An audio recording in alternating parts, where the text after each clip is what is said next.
வெளுத்து கட்டணும். எனக்கு என்னன்னா எப்ப பார்த்தாலும் ராகி களி, கூழு, ராகி தோசை, கருப்பு கவனி கஞ்சி, அதை பார்த்ததுக்கு நொறுக்கு தீனியாக புட்டு, கருப்புகள்னு அவிச்சு கொடுக்குறீங்க. கண்ட கண்ட உணவெல்லாம் சாப்பிட்டு உடம்ப கெடுத்துக்காதடா. எனக்கு 80 வயசாயிடுச்சு. என்னைக்காவது நோய் நொடின்னு படுத்து கிடந்தது பாத்திருக்கியாடா? அந்த களிய நீயே தின்னு தின்னு 100 வயசு வரைக்கும் வாழ். எனக்கு சோறு வேணாம், ஒண்ணு வேணாம். நான் ஸ்கூலுக்கு போறேன். தமிழ் நில்லுடா. காட்சி 2. இது அஜயின் வீடு.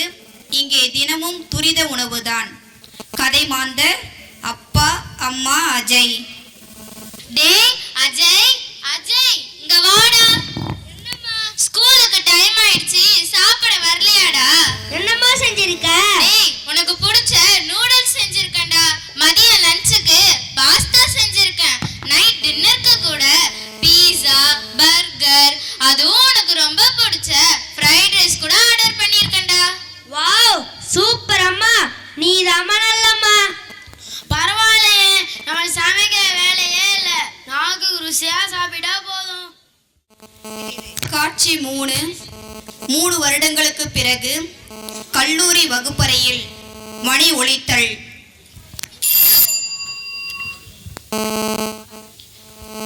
கதை மாந்தர் தமிழ்மணி, அஜய். நண்பர்கள் மருத்துவர் மற்றும் செவிலியர். வாடா மச்சி, சிப்ஸ் கூல் ட்ரிங்க்ஸ் சாப்பிடலாம். அத எனக்கு வேணாம்டா. நான் வீட்டுல செஞ்சு தர பயிர் வகைகள், ஆரோக்கியமான உணவு தான்டா சாப்பிடுவேன். நீ ஏன்டா என்ன சாப்பிட விடாம கத்துக்கிறன்பா? சிப்ஸ் எனக்கு ரொம்ப பிடிக்கும்டா. சின்ன வயசுல இருந்து ரொம்ப விரும்பி சாப்பிடுவேன்டா. அதனாலதான் பயோ கெமிஸ்ட்ரி டிபார்ட்மெண்ட் ரசாயன துறைக்கே வந்தேன்டா. நண்பா ஒரு மாதிரியா இருக்குடா. என்னடாச்சு? தலைய சுத்துது, தலைய வலிக்குதுடா. கண்பார மாதிரியா மங்களமா தெரியுதுடா. நீ நிக்கிறது கூட எனக்கு சரியா தெரியலடா.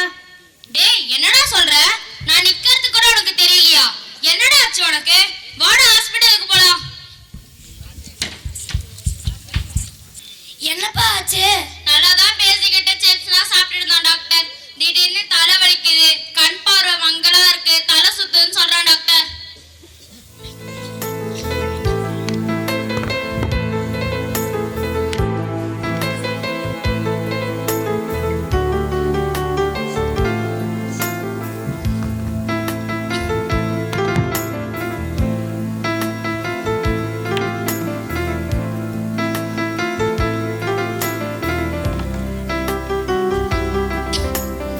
மூச்சு இழுத்து விடுப்பா. மூச்சு இழுத்து விடுப்பா. மூச்சு இழுத்து விடுப்பா.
மூளையில் டோபமைன் ஓவர் ஸ்டிமுலேஷன்.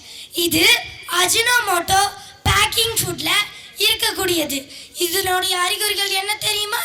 அதிக தலைவலி, கண் பார்வை குறைதல், இரத்த கொதிப்பு, இது போல நிறைய பிரச்சனைகள் ஏற்படும்பா. அது மட்டுமல்ல, ஒபிசிட்டிஸ், டயாபெட்டிஸ், ஹைப்பர் டென்ஷன், நான் alcoholic fatty liver disease, PCOD and cancer risk association. அப்படின்னா என்ன டாக்டர்? எனக்கு புரியல. ஒபிசிட்டிஸ் அதிக எடை கூடுதல், டயாபெட்டிஸ் சர்க்கரை வியாதி, ஹைப்பர் டென்ஷன் உயர் இரத்த அழுத்தம், நான் ஆல்கோஹாலிக் ஃபேட்டி லிவர் டிசீஸ் கல்லீரல் நீர் அழற்சி நோய், பிசிஓடி பாலிஸ்டிக் கர்ப்பப்பை நோய் மற்றும் நீர்க்கட்டி, கேன்சர் ரிஸ்க் அசோசியேஷன் புற்றுநோய் மற்றும் அதிக தலைவலி, அதிக மார்பு வலி மற்றும் வியர்வை அதிகமாதல். இது எல்லாம் இதனுடைய பிரச்சனைகள்ப்பா. இது மட்டுமல்ல, நமது ராஜ உறுப்புகளான மூளை, இதயம், நுரையீரல், கணையம், சிறுநீரகவை மற்றும் இரத்த அணுக்கள், தோல் இவையெல்லாம் பாதிப்பை ஏற்படுத்தும்பா. இது எதனால டாக்டர் வருது? காரணம் என்ன? துரித உணவு தான் காரணம். துரித உணவுனா என்ன doctor? Chips, puffs, cool drinks, noodles, pizza, burger, panipuri, birthday cake, ice cream, இதில் அதிக காரம், உப்பு மற்றும் கலர், சிவப்பு, மஞ்சள் இதில் அதிகமாக இருப்பதுதான். இதை குணப்படுத்த முடியுமா டாக்டர்? கண்டிப்பா குணப்படுத்த முடியும். குணப்படுத்த முடியாதுன்னு யார் சொன்னா? ஆனா உங்க உணவு பழக்கத்தை மாற்ற வேண்டும். உங்கள் தினசரி உணவில் சிறுதானிய வகைகள் மற்றும் காய்கறிகள், கீரைகள், பழங்கள் சேர்த்து சாப்பிட்டு வந்தாலே போதுமானது. உணவு என்பது தயாரிக்கப்படுவதில்லை, பொருள் போல உற்பத்தி செய்யப்படுகிறது. சுவைக்கு அடிமையாகாதே, ஆரோக்கியத்திற்கே அடிமையாகு. துரித உணவு என்பது ஊறுகாயை போல எப்பொழுதாவது ஒரு தடவை மட்டுமே சாப்பிட வேண்டும், அடிக்கடி சாப்பிடக்கூடாது. சரிங்க டாக்டர், இனிமேல் நீங்க சொல்லும் உணவுகளை எடுத்துக்கொள்கிறோம். நன்றி டாக்டர்.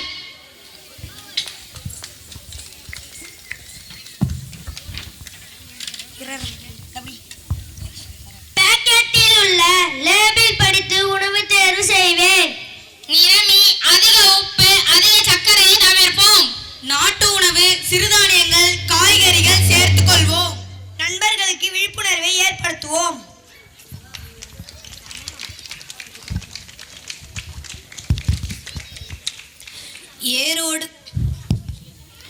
ஏரோடு போர் தொடுத்து, நீரோடு சேரமைத்து, ஊரோடு ஒன்றுழைத்து, பாருக்கெல்லாம் உணவளித்தவன் விவசாயி. விவசாயி இல்லையே உணவும் இல்லை. பசித்தவருக்கு உணவு அமிர்தம், பசி இல்லாதவருக்கு உணவு வெறும் அன்னம். தன் பசி பொறுத்து பிறர் பசி ஆற்றுபவர் கடவுள். பிறர் பசி எண்ணாது தன் பசி ஆற்றுபவர் மனிதர். அழைத்து உணவளிப்பது விருந்து, அழையாது உணவளிப்பது பிச்சை.